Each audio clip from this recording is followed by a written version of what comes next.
సుధారస పద్యమంజరి ఛానల్కు స్వాగతము. వీడియో చివరి వరకు చూడండి, లైక్ చేయండి, కామెంట్ చేయండి.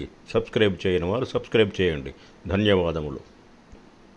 ఈ మహేశ్వర సంస్తుతి శార్దుల వృత్త పద్యములో స్వీయ రచన పఠనము. దిక్కివేయని నన్మి మానసమునన్ దేవాది దేవా హరా మృక్కంగా శివ బ్రోవుమంచు శతమున్ భూతేశ రక్షింతువో నిక్కం విద్ది మహేశ ధూర్జటి మృడా నేత్రత్రయా చిన్మయా శృకం జేయుము వాంఛితంబుల కృపం శూలీ ఉమానాయక